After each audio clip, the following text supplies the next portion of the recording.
هروح برضو الموضوع تاني في ماتش السوبر. التحكيم، وما ادراك ما التحكيم، وما ادراك ما التحكيم. اللهم صل على النبي. التحكيم حاجه تفرح، حاجه تفرح، حاجه تشرف، حاجه ترفع الراس.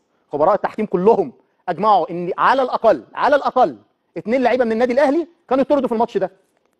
غير تهور واللعب بعنف ضد لعيبه بيراميدز، كانك بتلعب قدام مثلا، يعني مش عايز اقول اللفظه بس واصله لحضراتكم، لكن الحكم ما وفرش حمايه لعيبه بيراميدز.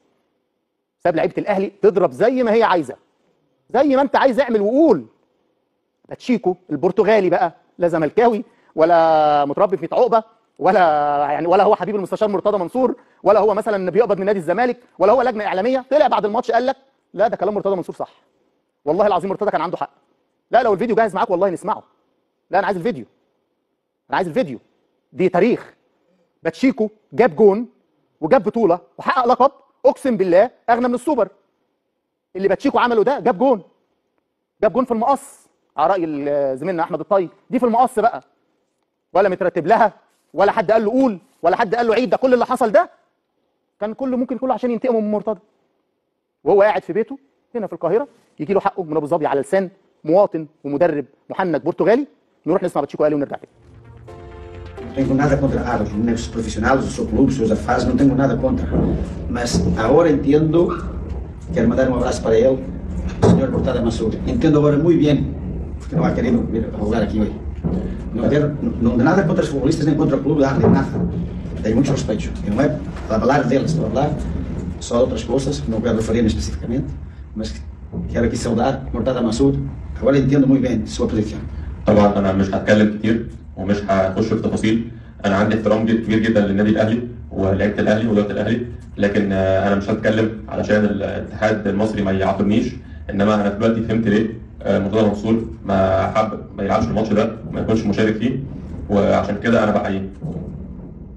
A questão no partido, das equipes, dos jogadores e dos árbitros, mas não quero falar especificamente de nenhum em particular, porque senão a federação me pode castigar. Eu não estou a falar nada especial contra nenhuma identidade.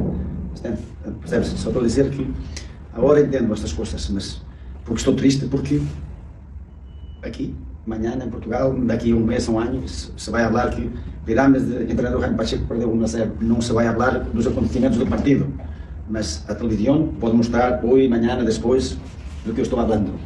Então, para evitar problemas, que eu não quero problemas, não estou a falar mal de nenhuma pessoa, estou a falar que agora entendo algumas coisas. يقول لك انا مش بتكلم وحش على حد، انا مش بتكلم لا بس هي ده صمود. هيرد. هو مش قصده يتكلم وحش على حد، وهو عنده احترام كبير قوي لكل المنظمات، الناس كلها بروفيشنال، ما عندوش اي مشكله مع حد تحديدا، ومش هيتكلم في حاجه بالاخص او بالتفصيل علشان مش عايز يكون عنده مشاكل او حد اللي هو يعاقبه من اتحاد الكوره.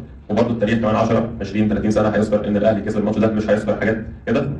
لكن هو دلوقتي فهم حاجات منصور كان بيقول عليها، دلوقتي فهمها وبقى عنده نظره اكبر شويه من اللي كانت موجوده. هو دلوقتي فهم ايه؟ فهم المانشيت اللي مجله الاهلي وصفت بيه التحكيم وقالت الفجر التحكيمي.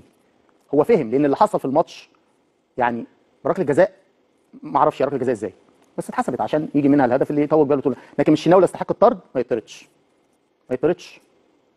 انا مش بتكلم دلوقتي او هعلق على تصريحات باتشيكو وهمجد في مرتضى. لا، مرتضى ربنا جاب له حقه. مرتضى كل جماهير نادي الزمالك، اللي بيحبه واللي بيكرهه، اللي بينتقده واللي بيشيد بيه واللي مختلف معاه واللي متفق معاه، كلهم دلوقتي على قلب راجل واحد لاول مره تحصل. عشان كده حق نادي الزمالك هيرجع. ولو فضلنا على نفس الكتله الواحده دي وقلب راجل واحد وايد واحده ورا رئيس نادينا وورا مجلس ادارتنا وورا نادينا وورا فرقتنا، اقسم بالله ما حد يقف قدامنا، وهتاخد حقك بلوائح وقوانين. احنا لا بتوع بلطجه ولا بتوع ضرب في الملاعب ولا اجري ورا لعيبه بيراميدز ولا اعمل مظاهر مسيئه زي اللي بتحصل في كل ماتش. هم طرف فيه. يعني انت النهارده لما تصحى الصبح النهارده تلاقي تقرير عن الشناوي وازاي انه بطل، مطلعينه بطل. بقول لك المانشيت نمبر 1 في المشاكل والازمات والاعتداءات دي على زمايله وعلى المنافسين. على زمايله وعلى المنافسين. انا عارف انا بقول عشان ما تقوليش انت غلط.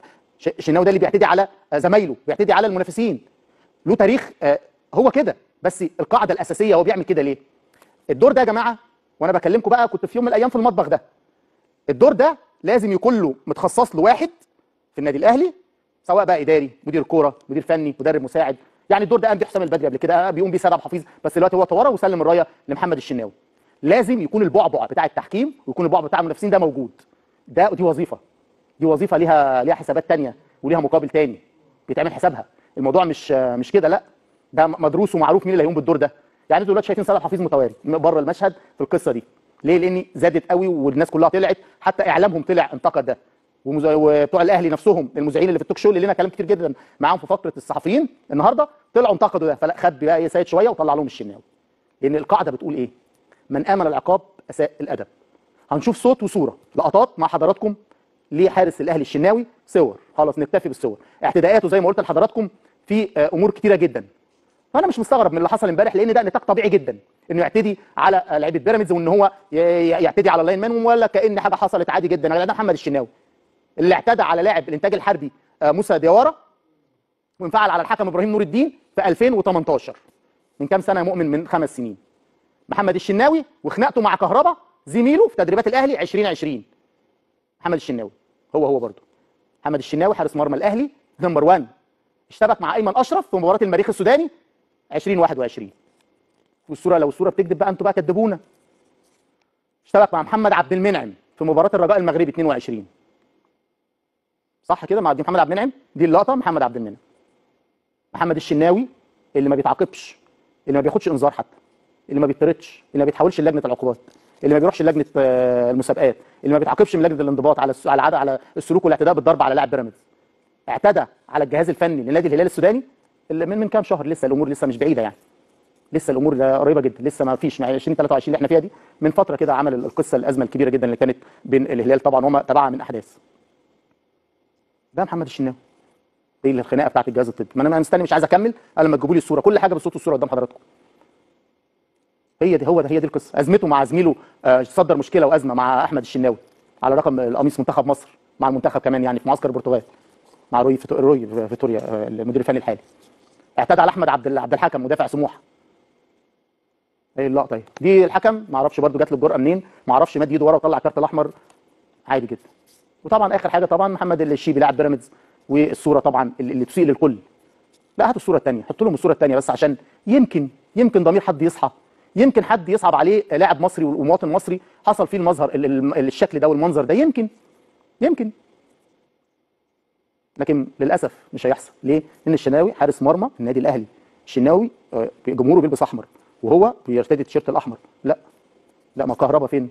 لو هتدور بقى على اصل المشكله، يبقى المشكله في اللاعب الهارب اللي للاسف لحد هذه اللحظه في ناس بتدافع عنه، في ناس بتدافع عن لاعب هارب، لاعب اساء لنفسه واساء لاسرته واساء لعائلته واساء لكل جماهير مصر واساء لمجلس اداره النادي الاهلي بتصريحات مسيئه وخادشه للحياء وللادب، بتصريحات ما تخرجش من البلطجيه، ما تخرجش من اطفال شوارع، ما تخرجش من الناس دي، لكن خرجت من لاعب متربي في النادي الاهلي وابن النادي الاهلي وبيلعب في النادي الاهلي.